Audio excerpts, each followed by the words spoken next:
Ninguém entende direito essa história de juros compostos e como que eles fazem uma diferença absurda quando se trata de ganhar dinheiro. Mas, se você ficar até o fim desse vídeo prestando atenção, eu garanto que você vai me agradecer depois. Existe uma coisa muito poderosa dentro da matemática e que está presente até na própria natureza, que é chamado de crescimento exponencial. E é isso que vai abrir uma porta financeira gigantesca para você. Meu nome é Paulo Filho e nesse canal a gente fala sobre investimentos e psicologia financeira de uma maneira fácil para que você realmente entenda os conceitos fundamentais por trás disso. Se você gosta desse tipo de assunto, considere se inscrever e ativar o sininho para você não perder novos conteúdos. Me segue também lá no Insta, que eu estou começando a criar conteúdo lá também. Sem enrolação, vamos começar a falar sobre os juros compostos. Os exemplos que eu vou te dar nessa aula aqui, eles são tirados desse livro aqui, A Psicologia Financeira, e a gente está resumindo as lições desse livro aqui.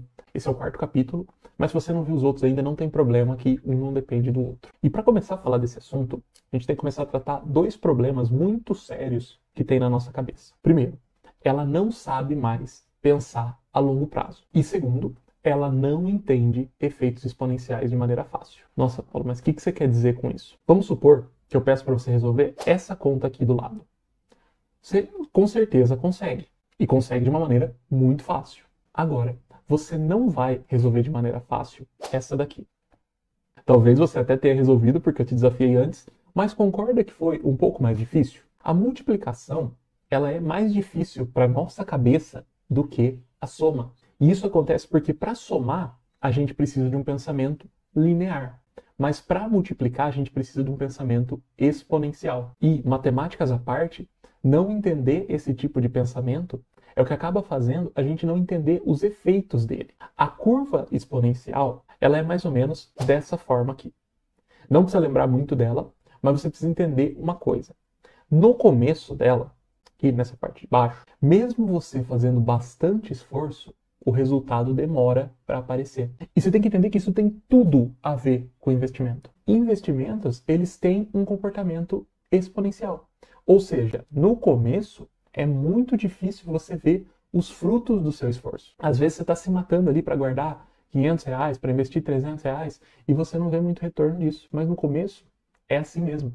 Só que com o tempo, o que vai acontecer? Esses investimentos vão começar a aumentar, eles vão escalar e gerar muitos resultados, mesmo com um baixo esforço. Em outras palavras, o que vai acontecer? O seu patrimônio, ele vai aumentando aos poucos, e aí o seu aporte, ele começa a perder um pouco o valor. Chega um momento que você recebe mais pelo que você já tem investido do que pelo seu aporte.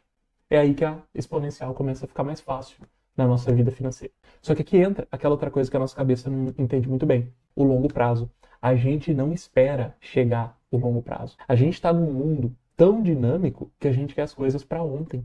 A gente quer o longo prazo da gente agora é 2 anos, é 1 ano, é 6 meses. Gente, isso não é longo prazo. Quando eu estou falando de longo prazo, a gente está falando de 10, às vezes 20 anos, às vezes mais. E para ilustrar isso, eu vou dar um exemplo aqui de quanto o longo prazo é importante na vida da gente. Se você perguntar para alguém quem que é o investidor mais famoso do mundo, provavelmente te respondam que é esse cara aqui, o Warren Buffett.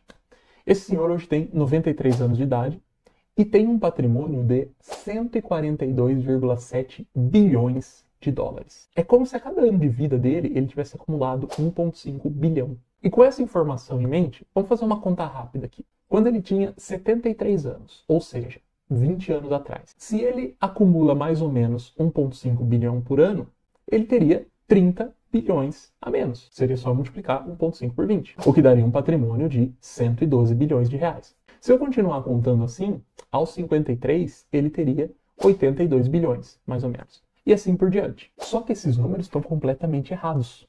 Porque a nossa conta está errada? Não. Porque a gente fez uma conta linear. E os investimentos não se comportam de maneira linear, eles se comportam de maneira exponencial. Os números corretos são o seguinte: aos 73 anos de idade, ele tinha 25 bilhões. Lógico, é bastante dinheiro, é muito dinheiro, mas não é nem 25% do que ele tem hoje. Aos 53 anos, então, ele ainda nem era bilionário. Ele tinha 950 milhões. E aí, para falar esses números de uma maneira mais surpreendente ainda, 98% do patrimônio do Buffett, ele foi construído acima dos 60 anos de idade, ou seja, nos últimos 33 anos. E aí, qual que foi o segredo dele? Será que ele melhorou como investidor? Será que ele jogou no tigrinho? Será que ele achou uma cripto que bombou? Não, não foi nada disso. O segredo dele foi ter esperado o longo prazo. Ele investe desde criança.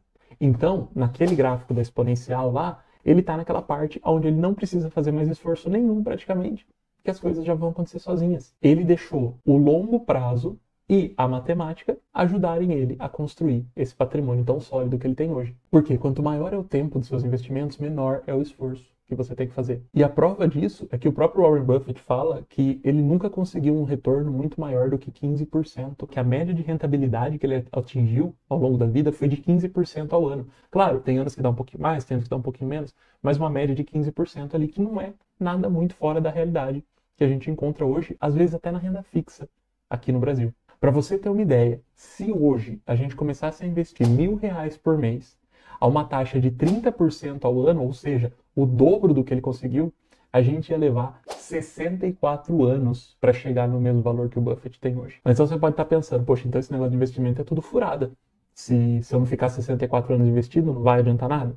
Gente, eu não estou falando isso. Deixa de ser besta. Você precisa entender que você não precisa de todo o dinheiro que o Buffett tem hoje. E esse dinheiro que ele tem hoje, provavelmente nem eu e nem você vamos ter, nem investindo, nem fazendo nada que a gente possa fazer para chegar nesse patrimônio. E na verdade, para mim e para você, não interessa muito quanto que o Warren Buffett tem de patrimônio.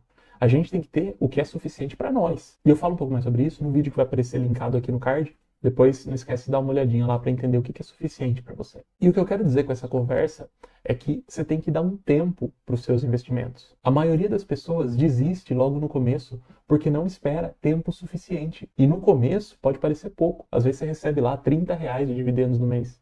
Às vezes você recebe R$50. É pouco.